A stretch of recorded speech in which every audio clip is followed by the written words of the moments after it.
A paz do Senhor Jesus Cristo a todos, que Jesus abençoe a todos que assistem o vídeo, né, que eu posto no meu canal. Hoje eu vim, trazer uma mensagem, na verdade, buscar, na palavra de Deus um entendimento, um discernimento, a questão das vendas e das compras dentro dos locais que se chamam casa de oração, onde o próprio Jesus ele deixou escrito que o local onde a gente vai buscar alimento espiritual, que é a palavra de Deus, não tem como a gente se alimentar de Deus a não ser da palavra. É a única maneira. A gente tem outros meios de atrair a presença de Deus, louvando a Ele, mas para a gente se alimentar dele, a gente precisa de se alimentar da palavra, porque a palavra ela é Jesus Cristo. E Jesus Cristo ele é a expressão exata, do Pai. Então quem se alimenta da palavra se alimenta de Jesus.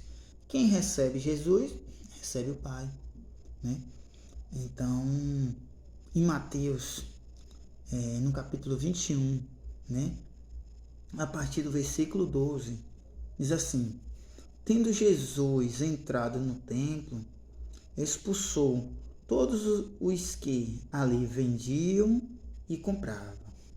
Também derrubou as mesas dos cambistas e as cadeiras dos que vendiam pombas. E disse-lhes: está escrito, a minha casa será chamada casa de oração. Vós, porém, transformais em covil de salteadores. Então eu costumo dizer para quem eu encontro, e a gente começa a falar da palavra de Deus, que é algo maravilhoso, eu costumo dizer que expressar, que é o momento que a gente vê Jesus irado. Aí muitos até se assustam, com essa palavra que eu uso. Mas assim, não significa que Jesus pecou, em momento algum, ele é santo. É tanto que ele diz, ireis, mas não pequei. A gente tem na carne nossa, é de nós, se irar. Não por qualquer coisa. Mas esse irar não significa que eu tenha que pôr para fora aquilo, que tem mirado com o meu coração naquele momento, momento da angústia, do sofrimento, por causa da carne pecaminosa que a gente vive, ela atraiu aquilo ou adquiriu aquilo naquele momento. Isso não pode mudar a nossa personalidade, a maneira de tratar as pessoas, enfim, mas acontece sim de nós se irarmos, mas aqui de certa forma Jesus não pecou em momento algum. Mas aí você vê o momento que Jesus ele teve aquele desconforto, de certa forma ele ficou abismado, triste, revoltado, aquela revolta. Foi quando ele entrou no local onde é para prestar culto a Deus, um dos lugares, para prestar culto a Deus, e naquele momento, e na lei, era onde apresentavam e oferecia sacrifício. Então é um local separado para Deus, para as coisas que envolvem Deus, e os homens passaram a vender. Então quando Jesus chegou lá, ele não expulsou só quem vendia, ele expulsou também quem comprava. Então um alerta, todas aquelas pessoas que elas vendem coisas dentro dos lugares onde é para pregar a palavra, ela está em erro, está em falha, entendeu? Da mesma maneira que Jesus ele se decepcionou e se irou com essas pessoas, ele anda triste, revoltado, em outra linguagem, não como um ser humano, mas pelos escândalos, e a maneira que o povo tem feito. Então ele expulsou, aquelas pessoas, quem vendia, quem comprava. Você que compra algo nos templos, que na verdade é casa de oração, você está errado. Então a Bíblia aqui garante isso, que Jesus não se agrada. E Deus não muda, o Filho também não vai mudar. Então da mesma forma que nessa época Jesus ele se entristeceu ao ponto de expulsar aquelas pessoas desses locais, no dia de hoje ele tem se entristecido com a igreja, dessa época. Porque a igreja não é o local onde você congrega, onde você se reúne. Igreja é você, igreja sou eu. Então ele está triste com essa igreja que somos nós, por ter ido, né? Por estar indo e ir para aquele local, onde é para a gente cultuar a Deus e se alimentar, né? E acabam fazendo negócios. Hoje a venda dentro desses locais são normais, são diariamente, são frequentes. E vendo que não depende disso, não precisa disso para a obra de Deus prosseguir. Então a Bíblia diz que o local aonde prega o Evangelho é chamado casa de oração. Porém, quando começam a existir vendas dentro desse local, de qualquer tipo de coisa que seja, esse povo, esse grupo, né, esses que se reúnem, eles estão acabando de colocar ou de trazer para aquele local um pressentimento, uma condição de um covil, de salteadores, de ladrão. Imagine, isso é uma blasfêmia, isso é um pecado muito grande, entendeu? Então não se pode vender nada ali dentro nem comprar. O que a gente pode é o quê? Os irmãos se reunir, juntar, arrecadar, cada um segundo a sua condição, cada um segundo a sua prosperidade, cada um dá se puder, se não puder também, aqueles que deu, né, repartir, entendeu? Eu costumo dizer, vai fazer uma confraternização entre os irmãos. Não precisa falar em público. Chega em cada um pessoalmente, ô fulano, a gente vai fazer isso e tal. Você está de acordo, quer participar? Aí o irmão diz, eu posso dar tal coisa. Pronto, meu irmão, beleza. Ô meu irmão tinha condições de dar tal coisa. Eu tenho, meu irmão, tem mesmo, tenho. Ô minha irmã, a gente vai fazer uma confraternização, tal, pra gente se reunir, se alimentar ali junto, né, tal. Que na Bíblia é bíblico, né? O povo era unânime em Atos, a Bíblia fala, no partir do pão, em oração, em tudo. Então, não peca em se reunir, né? Para falar de Jesus, aprender e também comer algo. Então, o que acontece? Chego para um irmão, meu irmão, eu não tenho, a situação não tá boa. Pronto, meu irmão, fique tranquilo. Mas eu de certa forma, desejo de coração que você venha, viu? Não deixe de não vir. Viu? E ninguém sabe, meu irmão. Ninguém vai saber. Lá não vai ter nome. Esse prato foi fulano que trouxe, esse não. A igreja, o povo trouxe. Se reunir. Então, os irmãos se reunir e aquele irmão que não deu, ele ter ciência que ali é unânime, independente que ele deu ou não, ele faz parte daquilo ali. E isso é uma igreja, né? Isso é o verdadeiro comunhão, um amor. E todo mundo come, ninguém sabe quem deu ou deixou de dar, só sabe que a gente está se alimentando ali, está de certa forma nos alegrando junto. É isso? É dessa maneira. Mas hoje, por que isso tem se introduzido no meio, né, do povo de Deus, nos locais onde é para pregar o Evangelho, é para você aprender de Deus, para você questionar, de certa forma, perguntar, fazer perguntas, por que isso, por que aquilo, como agradar a Deus e tal. Então, muitas das vezes isso tem se produzido. Vocês me perdoem aí que o celular foi cair aqui, aí acabou, deu uma interferênciazinha no vídeo, mas eu vou continuar. Então, porque muitas das vezes essas coisas têm acontecido nesses locais. A gente vai entender por que isso tem acontecido. Aqui em 2 Pedro, né? 2 Pedro 2,3, está escrito assim. No 2,3, eu vou ler o 2,2, a partir do 2,2. E muitos, 2 Pedro 2,2, e muitos seguirão as suas práticas libertinas, e por causa deles será infamado, né, o caminho da verdade.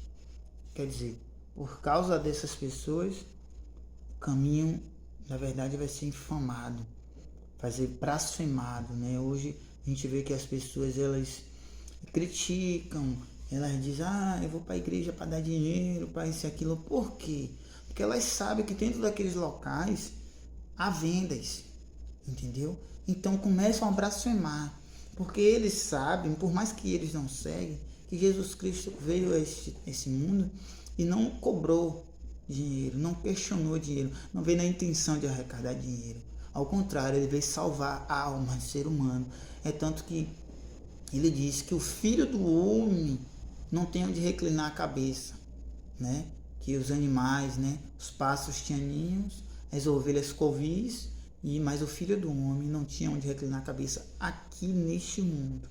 Então me diga uma coisa, o consumador da fé, né? Jesus Cristo, o nosso Salvador, ele não veio na intenção de ter condição financeira aqui, nem adquiriu. Será que nós, seguidores deles, temos que estar focados nisso? Então, por isso que a blasfêmia e a piadas com o caminho, o nome da verdade, né, o caminho da justiça, que é Jesus Cristo, por causa desses homens que têm feito comércio, né, dentro desses locais. Aí no 3 diz assim, também movidos por avareza, farão comércios de vós. Quer dizer, faz de nós, igreja, comércio. Por quê? Porque eles só têm algo para vender ali, porque tem quem compra. Quem é que compra? Aquelas pessoas que frequentam ali. Quem é que frequenta ali? Alguém, né, entre aspas, que quer aprender como obedecer a Deus.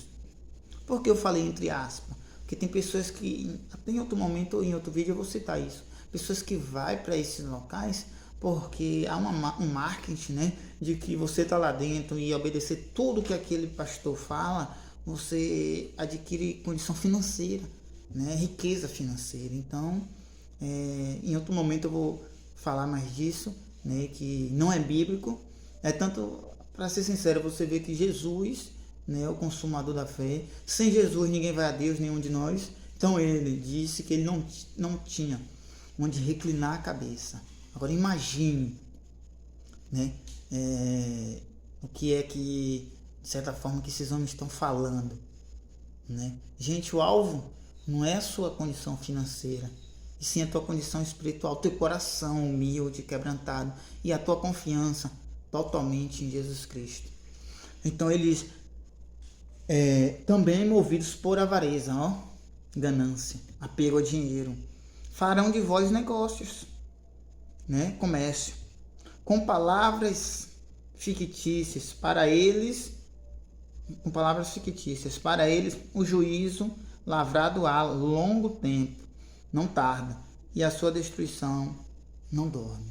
Então, para esses homens, né, que vêm com palavras fictícias, quer dizer, como eu disse, eles vêm lhe prometendo prosperidade financeira, que você não vai sofrer mais, que não vai ter isso, não vai... Rapaz, a gente observa, Jesus Cristo, Filho de Deus, sofreu por nós. Só em você renunciar a si mesmo, a bebedeira, a prostituição, enfim, tudo aquilo que não agrada a Deus, já é um sofrimento, já é uma dor, já é um sacrifício. Então, o cristão há um sacrifício, entendeu? E a vida do cristão não se condiz com a vida financeira dele, não é assim.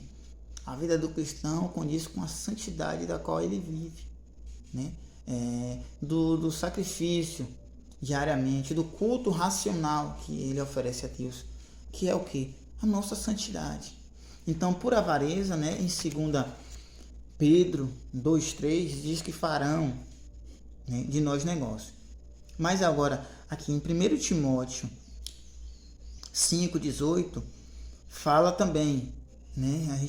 Vamos ver o que é que fala lá em 1 Timóteo. Então, muitas vezes esses homens, eles dizem que tem que vender isso para a obra de Deus. Qual é a obra de Deus? Primeiramente, Jesus disse que a obra é crer em Deus, é crer em Jesus Cristo, que ele é o Filho de Deus, né? Essa é a obra, né? E assim, por quê? Porque quando a gente crê em Jesus, a gente passa a obedecer os mandamentos. Então, o primeiro passo, né, para a gente obedecer os mandamentos é crer em Jesus Cristo. Porque ninguém vai guardar, né, se santificar, se não crer que Jesus ressuscitou, que ele existe, que ele vai nos ressuscitar naquele grande dia. Então, eles dizem que precisa do sustento. Mas a gente vê que Jesus não precisou de muito para pregar o evangelho.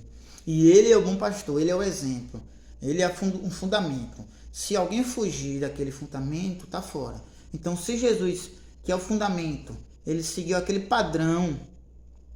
Como nós deveríamos desviar desse padrão? Exigir riquezas para a gente poder pregar o evangelho. A Bíblia mostra que isso aí é homens que já estão recebendo o galardão dele. E diante de Deus ele não tem mais nenhum privilégio. Porque por ele pregar o evangelho, ele hoje mora em condomínio, tem carros importados, vida luxuosas. E o evangelho não ofereceu isso. Por quê? Porque quando Jesus disse àquele discípulo, né, que ele não tinha onde reclinar a cabeça, Jesus conhecia o coração daquele homem. E sabia que ele achou que Jesus ia dar uma vida a ele de vaidade, de facilidade. Então aí Jesus já alertou: olha, os passos têm ninhos e as ovelhas têm covis, mas o Filho do Homem não tem de reclinar a cabeça, porque o homem disse que ia seguir a Jesus Cristo. E hoje está tudo ao contrário, né? Hoje os homens estão falando o que eles querem. E muitas pessoas, por confiar naqueles homens a mais do que Deus, acabam não dando atenção ao Evangelho, não medita, não busca em Deus a palavra. Então em 1 Timóteo 5,18 diz assim, ó, pois as Escrituras declaram: não amordaceis o boi quando pisa o trigo, e ainda o trabalhador é digno do seu sustento. Vamos parar para analisar. A Bíblia tá essa fala aqui, para a gente não amordaçar a boca do boi quando pisa o trigo, é lá do Velho Testamento, né? Paulo viu lá, né, estudando as Escrituras, e avisou a Timóteo que digno é o operário do seu alimento. Mas vamos para uma análise. Ele usou um exemplo de um animal, não é isso? Um boi.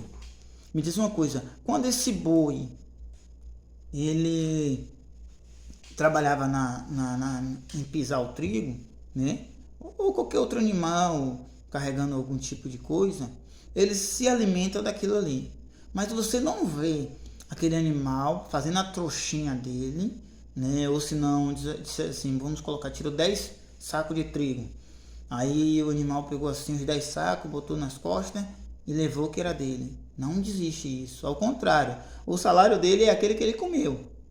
Né? Isso encheu a barriga. Por quê? Ele estava no local dele ali se alimentando, num pasto ou algum lugar. O homem foi lá, tirou ele e trouxe para trabalhar, né? Na seara. Então ele é digno de se alimentar dali. Porque se não quisesse se alimentar, ele deixasse ele lá onde ele estava, que ele ia se alimentar no pasto. Não é isso? Então está mostrando que a pessoa que prega o evangelho, ela é digna de se alimentar dele. Mas o alimento, viu? Porque o boi trabalhando em pisar o trigo não dá direito a ele ser dono do trigo, mas dá direito a ele a comer daquele trigo, a se fartar. Então, o ser humano, o homem pregando o evangelho, não dá direito a ele a todo aquele dinheiro que é arrecadado ali ser dele. Ao contrário, se aquele homem que planta o trigo, ele não der manutenção, na roça dele, não pagar os funcionários, não comprar mais sementes, adubo, vai parar aquilo ali. Então tem que haver manutenção. Então a gente vê que não é pecado o homem comer, mas já extrapola o homem querer estar em vaidades, né? E eu acho que isso é imundice. Eu vejo como imundice. O homem cobra tanto valor para falar de Jesus. Que na verdade Jesus falou àquela samaritana que aquele que bebesse daquela água que ele deu, né, do ventre jorraria água para a vida, né? Jorraria. Então quer dizer assim, eu recebo a Cristo e de mim vai aquela quantidade de Jesus, né, que é a palavra, que é a água que me lava, vai ser transbordante, que vai lavar uns a outros.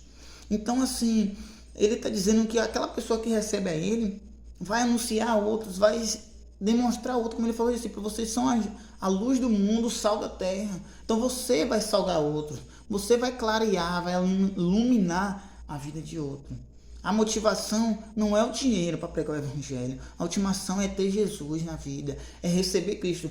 Todo cristão verdadeiro que recebeu a Jesus, ele tem desejo de falar como é o contato dele com Jesus espiritualmente, como é a experiência. É algo tremendo, é algo que você tem que pôr para fora, o coração acelera, aumenta, é algo forte.